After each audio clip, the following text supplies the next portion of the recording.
porque dele, por meio dele e para ele são todas as coisas, a ele, pois, a glória eternamente. Amém. Graça e paz, meus irmãos. Eu quero convidá-los a abrirem a palavra de Deus no Salmo de número 45. Estamos expondo este livro tanto nos domingos pela manhã, como nas quartas-feiras, em quartas alternadas. Nós expomos na última quarta-feira o Salmo de número 44. E agora nós temos esse momento que eu costumo chamar de oásis, porque o livro dos Salmos, em sua maior parte, traz as lutas do povo de Deus, do rei ungido de Deus, contra os inimigos do seu reino, contra o império das trevas. Então, grande parte dos salmos que nós vimos e temos visto trata dessas lutas e dessas angústias. Mas em alguns momentos há uma parada nessa peregrinação das lutas do povo de Deus, em oásis, onde o povo de Deus pode parar para contemplar as maravilhas do Senhor na sua vida e retomar o fôlego para nova caminhada. E assim são os salmos 45 até o 40, até mesmo o 49. A maioria desses salmos serão salmos de louvor. Nesta manhã eu gostaria de falar, o título da mensagem é O Rei dos Reis e a sua noiva gloriosa. O Rei dos Reis e a sua noiva gloriosa.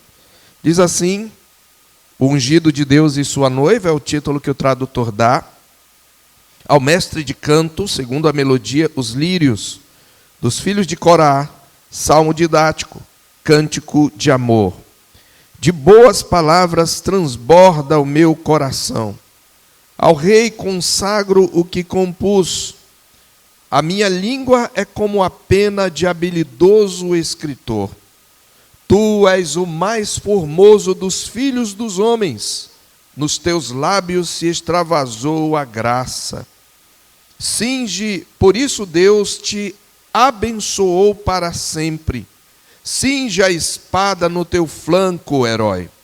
Cinge a tua glória e a tua majestade, e nesta majestade cavalga prosperamente pela causa da verdade e da justiça, e a tua destra te ensinará proezas.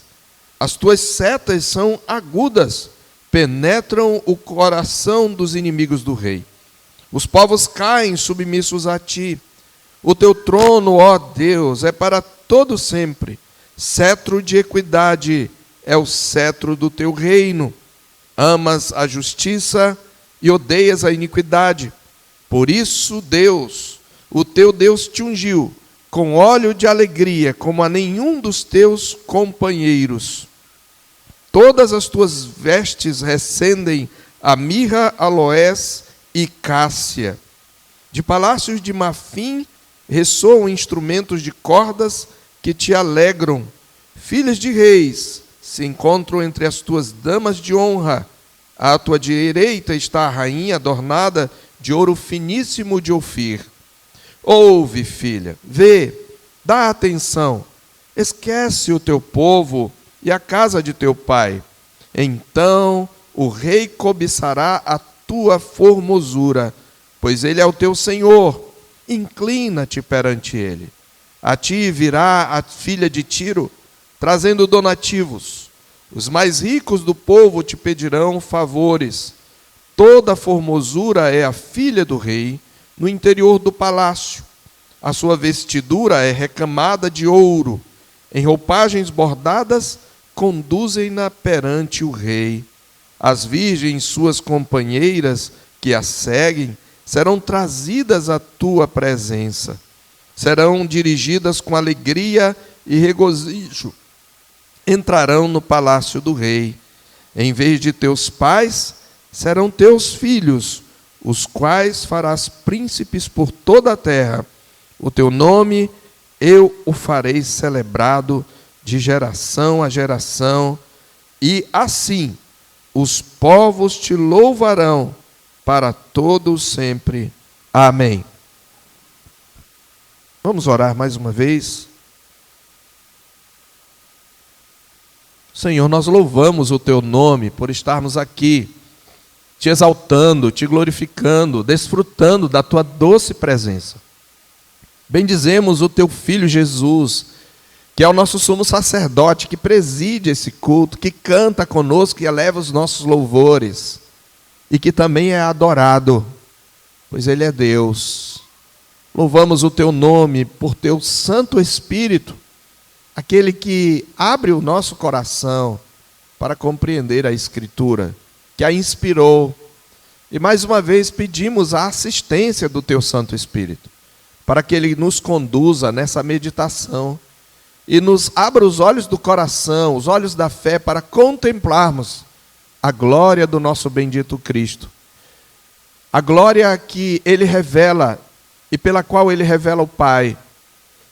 E a glória que Ele reflete na sua igreja. Nós te pedimos e te agradecemos em nome de Jesus. Amém. Joe Aldrich faz uma pergunta que todos nós, de alguma maneira, sabemos a resposta. O que Cinderela, a princesa que beijou o sapo e o patinho feio têm em comum? A resposta: uma peregrinação à beleza.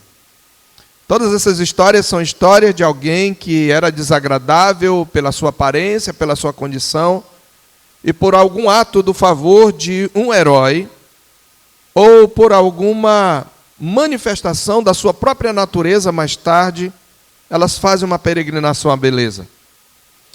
Porque a história prazerosa de Cinderela é apreciada por milhões de pessoas ao redor de todo o mundo. Porque um príncipe persistente consegue transformar uma criada desajeitada, sem bons tratos e humilde, numa princesa graciosa, linda e encantadora. A beleza é sempre irresistível. Os seus segredos não têm preço, a sua presença é magnética. Não deveria ser uma surpresa, então, que o plano de Deus envolvesse uma linda noiva. Homens rudes, continua Aldrich, insensíveis e brutais, choram na presença de uma noiva, principalmente o noivo. Homens duros como aço se derretem e se emocionam. Uma noiva, convenhamos, é de maneira ideal o exemplo de tudo o que é certo e lindo. Com seu vestido branco, ela é um símbolo de pureza, esperança, propósito, confiança, amor, beleza e integridade, no mundo marcado pela fealdade. A palavra de Deus nos mostra que o esplêndido propósito de Deus, que Ele quer apresentar à humanidade para o louvor da sua glória, chama-se igreja. E a igreja é chamada a noiva de Cristo. Na igreja, Deus deseja manifestar a sua glória e a sua beleza, para que todos a vejam e o reconheçam como Deus. Como Ele quer nos apresentar a si mesmo como noiva, e o que fez para alcançar, é o que o Evangelho conta, mostrando essa peregrinação à beleza. Esse salmo, meus irmãos, é, sem dúvida nenhuma, um salmo que mostra o Rei dos Reis e a sua glória refletida na sua noiva. Na verdade, esse é um salmo bem diferente no saltério. Ele poderia ser encaixado no livro de Cântico dos Cânticos, porque no meio de tantos louvores, esse salmo canta, na verdade, o amor entre um rei e a sua noiva, a sua prometida. Possivelmente, o contexto primário desse cântico é a celebração do casamento de algum rei de Israel. Alguns dizem que seria a celebração de um dos casamentos de Salomão. O tempo e o propósito não nos permitem entrar no mérito da questão de Salomão ter muitas mulheres, mas, sem dúvida, houve um casamento que seria considerado o casamento. Em Cântico dos Cânticos, capítulo 3, nós vemos uma descrição do cortejo de Salomão no dia do seu desposório, ou do seu casamento, do seu matrimônio. Possivelmente, aqui temos o casamento entre um rei Israel e uma princesa estrangeira. E aqui temos um outro problema, porque o Senhor proibia que Israel se casasse ou desse em casamento os seus filhos com as mulheres pagãs. Não por uma questão racial ou étnica, mas por uma questão de fé e de compromisso de aliança com Deus. Porém, é verdade também que era possível alguém se tornar povo de Deus entrando em aliança com esse Deus. Isso aconteceu, por exemplo, com Ruth, quando ela adota o Deus de sua sogra. Isso aconteceu com Raabe, quando ela creu no Deus de Israel e escondeu aqueles espias. Isso pode acontecer. E, na verdade, a entrada de estrangeiros na velha aliança, ela também é uma espécie de prelúdio para a entrada dos gentios na comunidade da aliança após a obra redentora de Cristo. De um modo ou de outro, o que temos aqui é um salmista que, como um poeta, canta a beleza do rei no dia do seu casamento, mas ele não apenas contempla a beleza do rei, ele vê também a beleza da noiva do rei. E certamente o povo de Israel, embora lesse esse texto sabendo que se trata de um casamento, também sabia que todo casamento é um emblema, é uma ilustração da relação entre Javé e Israel, sua noiva. Essa imagem, essa figura sempre foi uma figura usada para a relação entre Deus e o seu povo. Por isso que é nisso que está o significado último do casamento. Ser um emblema, ser uma manifestação ilustrativa da relação entre Deus e o seu povo. Em seu contexto primário, portanto, esse Salmo 45 celebra as bodas do rei e sua união pactual com uma princesa. Você vai perceber que dos versos 2 a 9, nós temos a primeira parte do Salmo, e esses versos se dirigem ao noivo, enquanto a segunda parte, do verso 10 ao 17, se dirige à noiva. E o Salmo é concluído com uma bênção sobre essa união. Observe também que no sobrescrito, essas informações que estão em itálico acima do número do capítulo, e que foram introduzidas num período bem antigo, embora não sejam exatamente inspiradas, mas os escribas que compilaram e editaram os salmos e o dividiram em 5 livros, eles, quando sabiam o contexto, eles estabeleciam algum contexto. Observe que ele dedica ao mestre de canto, obviamente, para que ele dirija o cântico. Segundo a melodia, os lírios, indicando qual é a melodia, não sabemos, não conhecemos a melodia, mas era uma melodia já conhecida. Dos filhos de Corá, portanto, eram levitas. Sabemos que entre os levitas havia cantores, havia guardas, havia zeladores, e aqui é um cantor, um dos filhos de Corá, da tribo de Levi. Ele indica que é um salmo didático, possivelmente era um salmo ensinado para ser cantado no momento do casamento do rei. E, por último, ele fala que é um cântico de amor, e é muito interessante isso, porque ele não é exatamente um louvor direto a Deus, nós vamos ver que por implicação sim, mas ele é um cântico de amor.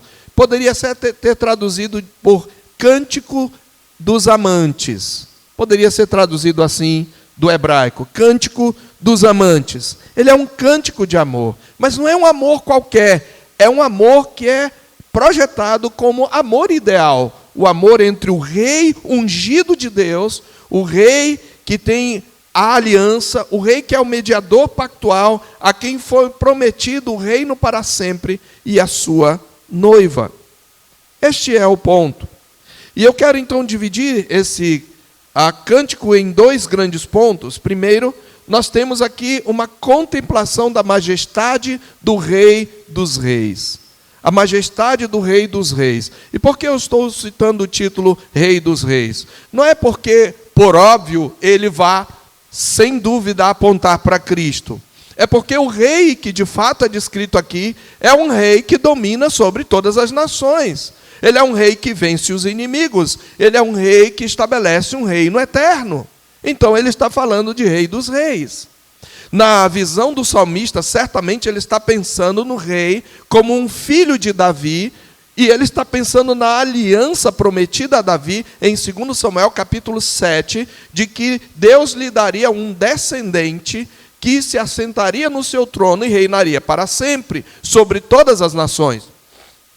Então esse contexto pactual precisa ser levado em conta aqui, e é por isso que você fez bem em vir para a escola dominical e aprender sobre as alianças, e nós ainda continuaremos mais lá para frente, porque eu vou começar a classe catecúmeno, se Deus quiser, no domingo que vem. Mas nós ficamos na aliança da promessa, e a próxima aliança é a aliança davídica, ou a aliança do reino.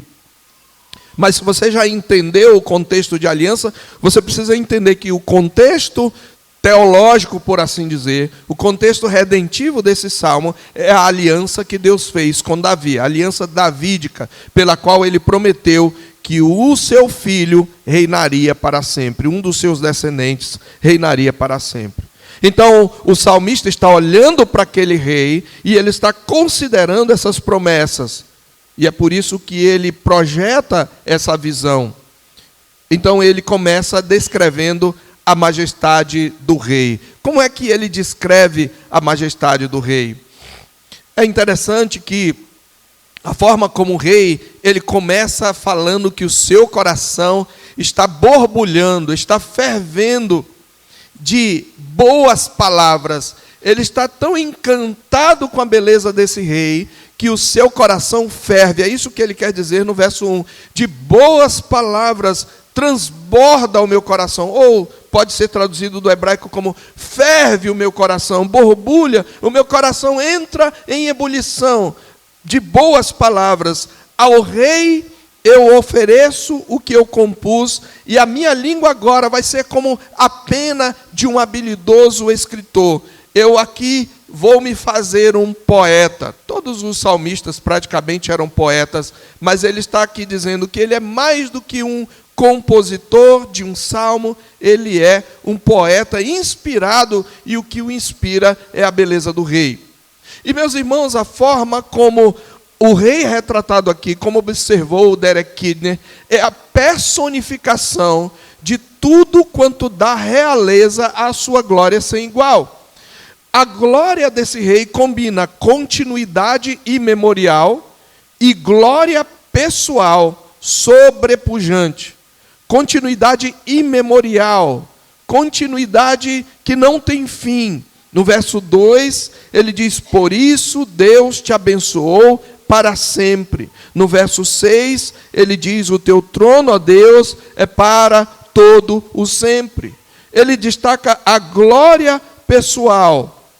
Primeiro, ele mostra que, na sua majestade, o rei é o mais formoso dos filhos de Adão. Observe o verso 2, tu és o mais formoso, ou o mais belo dos filhos dos homens. Aí, no original hebraico, é dos filhos de Adão, que pode ser traduzido por filhos dos homens, mas eu gosto de traduzir literalmente, porque Adão remete à aliança da criação. Tu és o mais formoso de todos aqueles que Deus criou. Então, o Senhor é a personificação da imagem perfeita de Deus no homem. Uma cópia de um Targum aramaico, um escrito que traduz parte do Velho Testamento para o aramaico, traz uma paráfrase com aplicação messiânica aqui. Nesse Targum está escrito, tua beleza, ó Rei Messias, é maior do que a dos filhos dos homens, fazendo-nos deduzir que os israelitas já liam esse salmo já pensando no Messias. E o salmista está mostrando que, além da glória da sua beleza, o rei messiânico manifesta glória também no poder e na eloquência persuasiva da sua palavra. Ele diz: nos teus lábios se extravasou a graça. A ideia, na verdade, é: a graça foi derramada nos teus lábios. Quando tu falas, é com graça. Tuas palavras transmitem graça. Tuas palavras têm beleza. Tuas palavras têm poder. Tu não só és belo, mas as tuas palavras são belas. Essa é a ideia da palavra que ele traz aqui. A tua beleza é maior que dos filhos dos homens, e tu manifestas a glória no poder e na eloquência persuasiva da tua palavra. E tanto a beleza inerente da sua majestade, como o poder da sua palavra, são fontes eternas da bênção divina sobre ele e sobre o seu povo. Ele diz: por isso Deus te abençoou para sempre. Esse rei é abençoado por Deus, e ele mesmo se torna bênção sobre o seu povo. Mas a sua majestade vai além da sua beleza real e da graça que sai dos seus lábios. A sua beleza também está na sua coragem e valentia.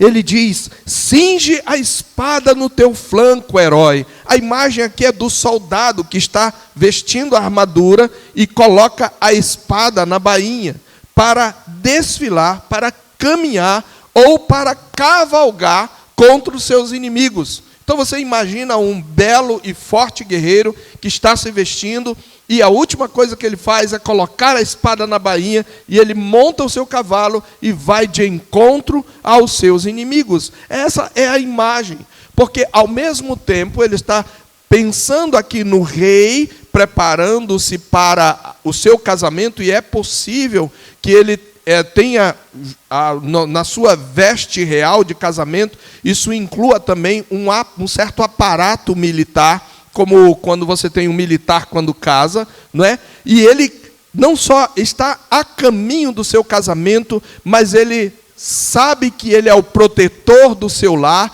ele é o protetor daquela casa, da sua dinastia, do reino. Então ele caminha ou cavalga como um guerreiro, como um valente guerreiro. O ungido de Deus cinge a espada no seu flanco para vencer os seus inimigos e libertar o seu povo. É o que ele diz nos versos 3 a 5. Cinge a tua glória e a tua majestade. Ele cingir é vestir, veste a tua glória, e nessa majestade cavalga prosperamente pela causa da justiça, da verdade e da justiça, e a tua destra te ensinará proezas. O texto original aqui acrescenta uma palavra que não está na ARA, mas eu acho que deve estar na Revista e Corrigida. No texto original está: nessa majestade cavalga pela causa da verdade, da mansidão e da justiça. Da verdade, da mansidão e da justiça. Então veja, esse rei glorioso, que é o referencial ideal de todo varão, além de majestoso e poderoso em palavras, ele também é poderoso na guerra. Sua luta, porém, não é apenas demonstração de valentia e força. Ele é um cavaleiro cavalgando prosperamente pela causa da verdade, da mansidão, você deve acrescentar nas suas notas, e da justiça. Portanto, ele conquista pela mansidão e pela benignidade. É assim que ele conquista os seus inimigos. Esse valente guerreiro é manso e humilde de coração. O seu reino, assim, será estabelecido não com arrogância, mas com mansidão e humildade. E, em terceiro lugar, dentro dessa visão da sua majestade, tendo conquistado o reino, ele agora é entronizado como governante. Então a majestade do rei é demonstrada na sua beleza, ele é o mais formoso dos filhos dos homens, a sua palavra traz, derrama graça sobre o seu povo. Terceiro, ele é um valente guerreiro que caminha prosperamente, e ele vence os seus inimigos as tuas setas são agudas, penetram o coração dos inimigos do rei, os povos caem submissos a ti. Uma tradução possível aqui seria um imperativo, que os povos caiam submissos a ti, que os povos se submetam ao teu reinado. Mas agora, tendo conquistado o reino, esse rei também mostra a sua majestade na sua entronização como governante absoluto sobre todas as nações, para exercer um governo marcado pela justiça e equidade. Versos 6 e 7. O teu trono, ó Deus, é para todo sempre, e cetro de equidade é o cetro do teu reino. Trono aponta para a soberania, o direito de governar. Cetro aponta para o exercício do governo. Esse governo é justo.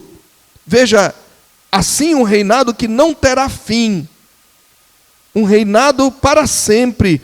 Por isso Deus, o teu Deus, te ungiu. O teu trono, ó Deus, é para todo sempre. O teu trono, ó Deus, é para todo sempre. E cetro de equidade é o cetro do teu reino. Então, um reinado que não terá fim, aliado a um governo justo, cetro de equidade, são a garantia do seu reino. Para isso, e porque ele ama a justiça e odeia a iniquidade, o Rei dos Reis foi ungido por Deus, não apenas com poder, mas com alegria. Alegria que ele vai compartilhar com todos os filhos do reino. Ele diz: amas a justiça, verso 7, e odeias a iniquidade. Por isso Deus, o teu Deus, te ungiu com óleo de alegria, como a nenhum dos teus companheiros. Eu quero chamar a sua atenção que finalmente, uma vez vencendo os inimigos e entronizado, o rei vai celebrar as suas bodas. Mas antes de prosseguir, eu quero chamar a sua atenção para duas expressões que o salmista usa, que transcendem o contexto humano do casamento de um rei davídico qualquer. Ele fala algo que é inusitado na cultura judaica. Ele diz: o teu trono, ó Deus, é para todo sempre. Bom, os israelitas podiam chamar o rei de filho de Deus. Aliás, Deus disse para Davi, acerca do seu descendente: eu lhe serei por pai e ele me será por filho. Mas chamar um rei de Deus era algo que só os pagãos faziam. Mas, estranhamente, o salmista aqui olha para esse rei que ele está contemplando, e lembre-se, os filhos de Corá, quando escreviam os salmos, eles eram profetas. A Bíblia fala que eles profetizavam com louvores. Está lá no livro das Crônicas. Ele é um profeta, e na sua contemplação, parece que ele começa a contemplar alguém além daquele rei que ele vê se casar. Porque ele chama esse rei de Deus. O teu trono, ó Deus, é para todo sempre. Muitas traduções foram tentadas para harmonizar isso com a visão tradicional de Israel. Uma delas seria que a palavra Deus aqui não é o mesmo sujeito do rei, mas que seria uma outra pessoa, mas o contexto não parece favorecer isto. Ele diz: o teu trono, ó Deus, mas não só isso, no verso 7 ele diz: por isso Deus, o teu Deus te ungiu com óleo de alegria. Ele chama o rei de Deus 2 vezes.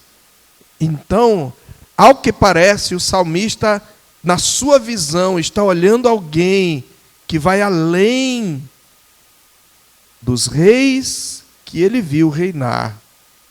Ele está olhando certamente para o rei messiânico. Então ele, vendo a glória desse Deus, agora esse Deus, esse rei, celebra as bodas da sua noiva, e cuja beleza é também contemplada pelo salmista. Desde o verso 8, você vai ver esse rei agora paramentado para o casamento, e esse rei dos reis, ele exala seu bom perfume, fazendo ecoar alegria e louvor no seu palácio. No verso 8, todas as tuas vestes recendem a mirra, aloés e cássia. Eram essências, fragrâncias, né? Das quais se faziam perfumes. De palácios de marfim ressoam instrumentos de corda que te alegram. Ele está entrando no palácio feito de marfim. Filhas de reis se encontram entre as tuas damas de honra. À tua direita está a rainha, ou a noiva, adornada de ouro finíssimo de Ofir. E aí nós chegamos à segunda parte do Salmo. Nós vimos a majestade do Rei dos Reis. Agora nós vamos ver a sua noiva gloriosa. Essa é a segunda parte. A sua noiva gloriosa. Esses versos aqui, queridos, trazem imagem da corte preparada para o casamento do rei. Você vai ver música, fala de instrumentos de corda. Você vai ver um ambiente perfumado, na verdade, é o perfume do rei que toma a sala do trono. Você vai ver filhas de reis como damas de honra nesse casamento. E você vê à direita do rei. Ele está primeiro contemplando o rei, mas depois ele vira os olhos e ele contempla a noiva do rei, a noiva gloriosa do rei. Então a cena descrita aqui era típica de um casamento na corte, com a presença de mulheres de sangue real como damas de honra, ao lado do rei, então, a rainha. E onde está a glória? Como ele descreve a glória da rainha? Primeiro, a noiva é uma mulher adornada para o seu esposo. Ela foi adornada para o seu esposo.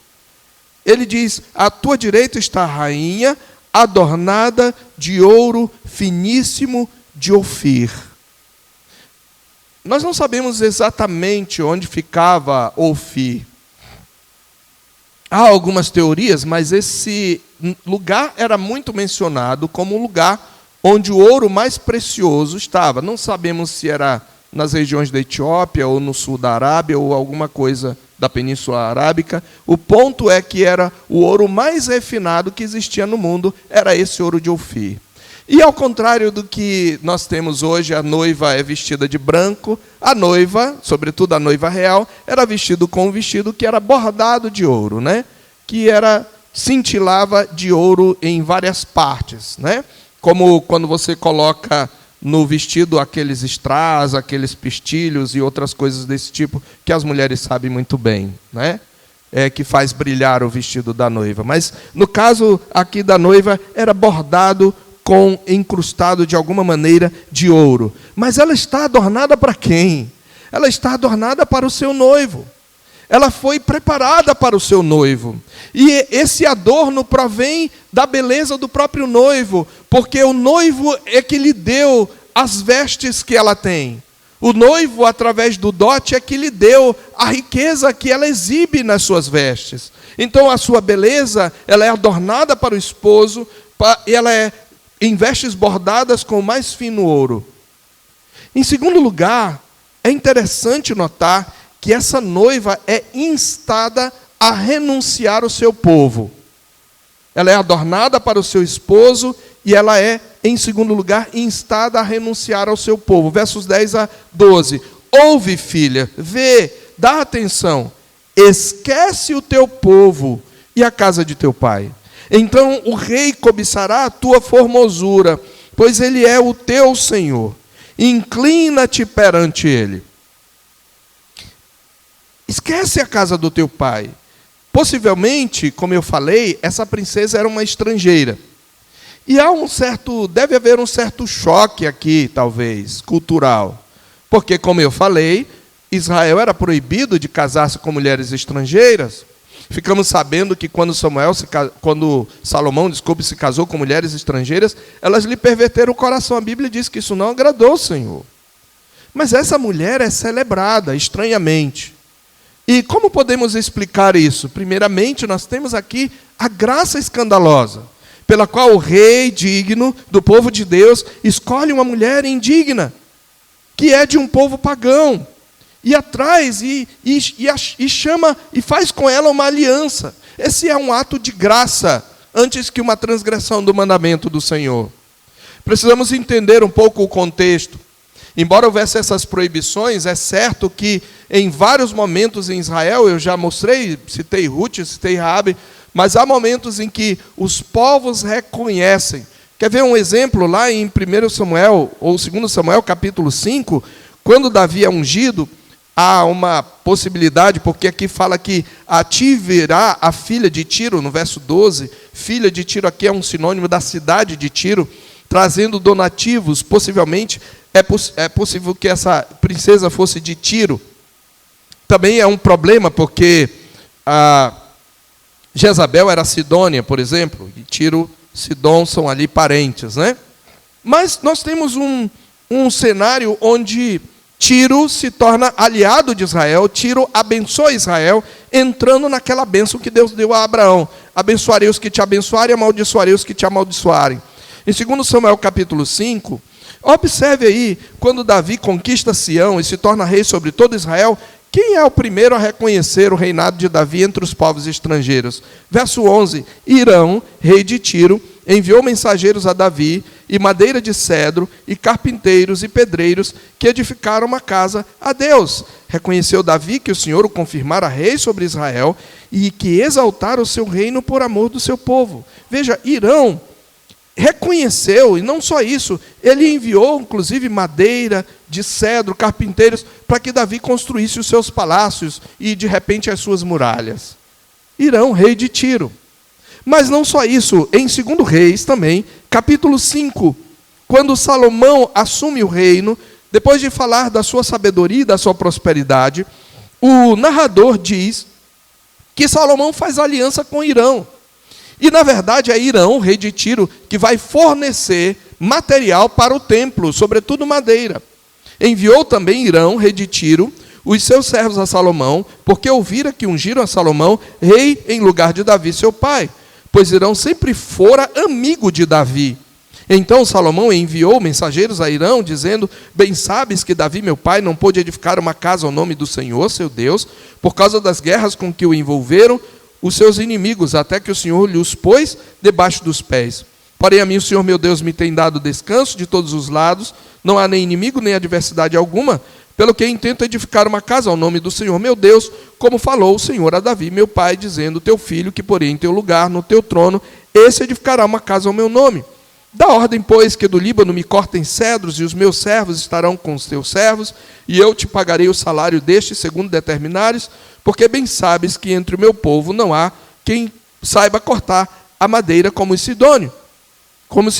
Ouvindo Hirão as palavras de Salomão, muito se alegrou e disse: bendito seja hoje o Senhor, que deu a Davi um filho mais sábio sobre esse grande povo. E aí Hirão então manda a madeira, corta a madeira, vai pelo mar e chega até Davi. O próprio Hirão cortou madeira para Salomão. Então temos aqui um rei de Tiro que reconhece o reinado do descendente de Davi. Então, possivelmente, você tem aqui uma princesa que ela é dada em casamento, não tinha muito... A escolha normalmente era dos pais, mas isso não quer dizer que não passava pela vontade dela. Vide o exemplo de Rebeca, né? A história de Rebeca. Eles perguntam: queres ir com Isaac, com o Eliezer? Ela disse: sim, eu vou. Então, essa mulher vai, mas ele está dizendo: você precisa deixar o seu povo, você precisa deixar os seus deuses, você precisa deixar a casa do seu pai, você precisa renunciar à sua antiga vida. Nisso nós encontramos também uma manifestação da própria graça de Deus com Israel.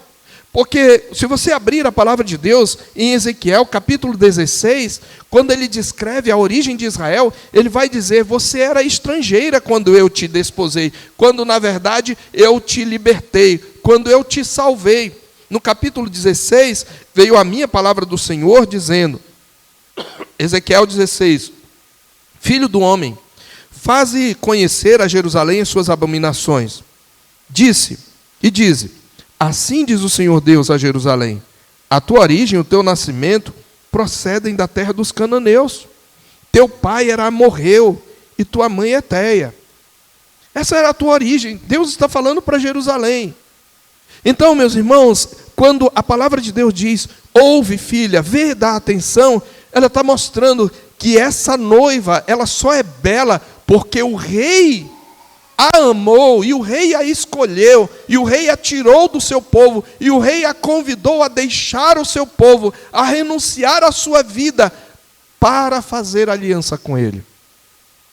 Ela é instada a renunciar, e consequentemente, em terceiro lugar, ela é ornada com a glória do rei. Ele diz, olha, esquece o teu povo e a casa do teu pai, então o rei cobiçará a tua formosura, pois ele é o teu Senhor, inclina-te perante ele. A palavra cobiçar aqui é usada num sentido positivo. Ele vai amar, ele vai desejar a tua formosura, ele vai demonstrar amor por você. Incline-se perante ele, submeta-se a ele, a ti virá a filha de Tiro trazendo donativos, os mais ricos do povo te pedirão favores, você vai ser cumulada de bênção. Toda a formosura é a filha do rei no interior do palácio. A sua vestidura é recamada de ouro, em roupagens bordadas, conduzem-na perante o rei. As virgens suas companheiras que a seguem serão trazidas à tua presença. Ela é ornada com a glória do rei. E por último, ela é uma bênção para as nações. Esse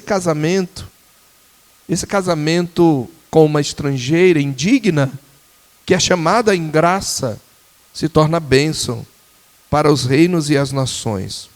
No verso 16, em vez de teus pais, serão teus filhos, os quais farás príncipes por toda a terra. O teu nome eu farei celebrado de geração a geração, e assim os povos te louvarão para todo sempre. Os povos, veja o plural aqui. Essa beleza será vista por todos os povos. Um ponto interessante é que essa noiva recebe riqueza de povos.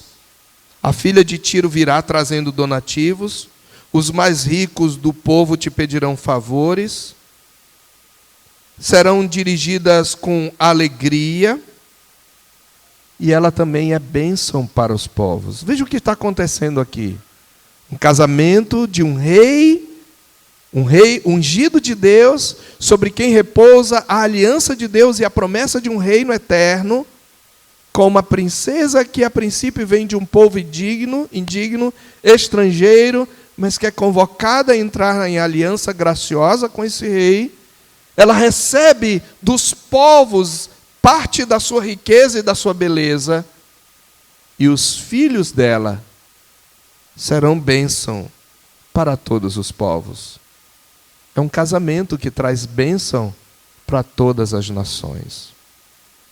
Meus irmãos, deve ser mais do que óbvio para nós, que embora o salmista tivesse talvez à sua frente, ou como imagem física a inspirá-lo, o casamento de um descendente davídico, ele está entendendo o sentido maior de tudo aquilo, e ele está vislumbrando o Messias, e ele está vislumbrando a sua noiva, que no contexto dele é Israel, e no contexto da nova aliança é a igreja.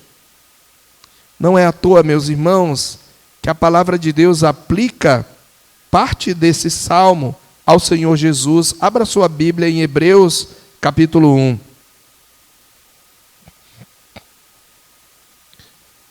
Em Hebreus, o autor vai mostrar a superioridade de Jesus sobre os anjos. Ele está escrevendo para mostrar a superioridade de Jesus sobre toda a velha aliança. E no verso, você pode ler aí a partir do verso 3 em diante, olha o que ele fala aí. Ele que é o resplendor da glória, veja a beleza e a majestade de Cristo, e a expressão exata do ser de Deus, sustentando todas as coisas pela palavra do seu poder, depois de ter feito a purificação dos pecados, assentou-se à direita da majestade nas alturas, tendo se tornado tão superior aos anjos, quando herdou mais excelente nome do que eles. Pois a qual dos anjos disse jamais, tu és meu filho, eu hoje te gerei, citando aí o Salmo 2, e outra vez eu lhe serei pai, e ele me será filho, citando a aliança de Deus, lá em 2 Samuel 7,14. Essa é uma citação da aliança de Deus com Davi. E o autor está aplicando a Cristo. Ele continua, e novamente, ao introduzir o primogênito no mundo, diz, e todos os anjos de Deus o adorem.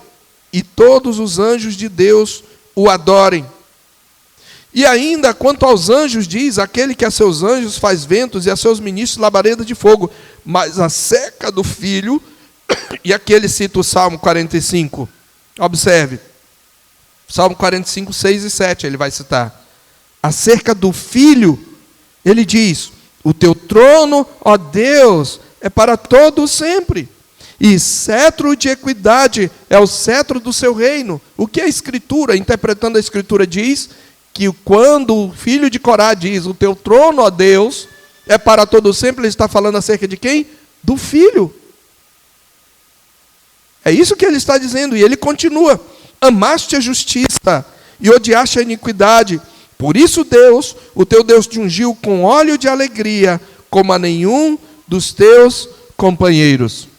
Claramente o autor de Hebreus está dizendo que aquilo que foi falado é acerca do Filho, do Rei dos Reis. E consequentemente, queridos, o salmista está falando da glória do Rei que se reflete na sua noiva. Que aplicações nós podemos tirar de tudo isso que nós aprendemos? A primeira delas, nós precisamos aprender a contemplar pela fé a glória do Filho bendito de Deus. E este salmo é uma boa forma de você louvar a Cristo. Você já experimentou ler esse salmo em voz alta, para Ele, até o verso 8? Ele é formoso, Ele é belo, Ele deve ser a nossa alegria, Ele deve ser o nosso deleite. Não há nenhuma beleza que devamos admirar mais do que Ele. E a sua beleza está na sua...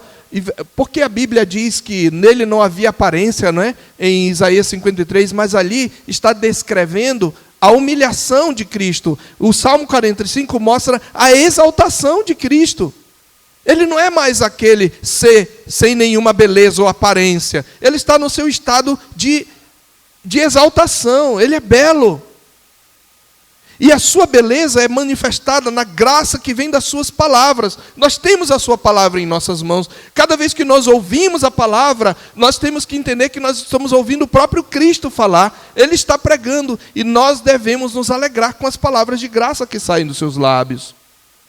Ele mostra a sua beleza no seu poder, pelo qual, na cruz, ele despojou os principados e potestades, e agora mesmo ele está colocando todos os inimigos debaixo dos seus pés, e nós devemos louvá-lo e reconhecer a sua soberania absoluta e a sua vitória sobre os seus inimigos. Mas isto também significa que nós precisamos amar e nos alegrar na sua igreja. Porque a glória desse Cristo é refletida no teu irmão que está do teu lado. Não tem como você amar e admirar a beleza de Cristo e não amar o seu irmão. Porque nele está a glória de Deus. Nele está a graça. Nele está Cristo. Ele está em Cristo e Cristo está nele. Então quem ama a Jesus amará a sua igreja e se deleitará na sua igreja. Porque em nenhum outro lugar a beleza de Cristo é refletida aos olhos físicos, exceto na igreja. Nós precisamos aprender a amar a igreja e contemplar a beleza de Cristo em nosso irmão. E nós precisamos também ser reflexo da beleza desse Cristo, através do amor, da vida de santidade. A palavra de Deus nos mostra essa noiva. É verdade que a fealdade do pecado muitas vezes turva essa beleza, mas ela ainda está lá, e um dia ela estará lá de maneira clara, perfeita, Porque a Bíblia diz que ele se entregou para que nós fôssemos igreja gloriosa, pura, sem mácula e nem ruga, nem coisa semelhante, porém santa e sem defeito. É por isso que João, ele contempla essa noiva. Veja, ele contempla o noivo. Nós lemos no capítulo 19 de Apocalipse, né? Um cavalo branco, seu cavaleiro, que se chama fiel e verdadeiro, e julga e peleja com justiça. Os seus olhos são chama de fogo, na sua cabeça muitos diademas. Tem um nome escrito que ninguém conhece, senão ele mesmo. Está vestido com um manto tinto de sangue, o seu nome se chama o Verbo de Deus. Ele é seguido pelos exércitos dos céus, e sai da sua boca uma espada afiada para com ela ferir as nações. Ele mesmo regerá as nações com cetro de ferro. Ele derrotará para sempre todos os seus inimigos, e ele tem no seu manto o nome escrito que é Rei dos Reis e Senhor dos Senhores. Mas antes disso, no capítulo 19 mesmo, ele convida no verso 6, então ouvi uma voz como de numerosa multidão, como de muitas águas e como de fortes trovões, dizendo: aleluia, pois reina o Senhor, nosso Deus, o Todo-Poderoso, alegremo-nos, exultemos e demos-lhe a glória, porque são chegadas as bodas do Cordeiro, cuja esposa a si mesma já se ataviou, pois lhe foi dado vestir-se de linho finíssimo, resplandecente e puro, porque o linho finíssimo são os atos de justiça dos santos. Essa é a igreja. E a sua vestidura é a santidade. Ela é vestida de santidade. E essa igreja é vista no capítulo 21, quando ele diz: vi novo céu e nova terra, porque o primeiro céu e a primeira terra passaram e o mar já não existe. Vi também a cidade santa, a nova Jerusalém, que descia do céu da parte de Deus, ataviada como noiva, adornada para o seu esposo. Um dia nós estaremos lá, puros, santos, sem pecado, não por nossos méritos, mas pela obra que Cristo realizou. E quando nós nos reunimos no dia do Senhor, nós nos reunimos para celebrar antecipadamente esse dia. Nós nos reunimos para dizer para o nosso noivo: Maranata, vem agora, Senhor, para antecipar o sábado eterno, as bodas do Cordeiro. Mas no nosso dia a dia, nós demonstramos que esperamos o noivo, procurando cultivar a santidade em obediência a Ele, renunciando à nossa velha vida, negando-nos a nós mesmos e nos dedicando ao nosso Rei. A sua vida reflete essa expectativa de encontro com o Rei. A sua vida reflete a beleza que deve estar refletida na noiva, como uma vida de santidade. Você ama a noiva de Cristo? Você consegue ver a beleza de Cristo na sua noiva, que é a igreja? A forma como você se relaciona com a igreja de Cristo demonstra o quanto você o ama ou não.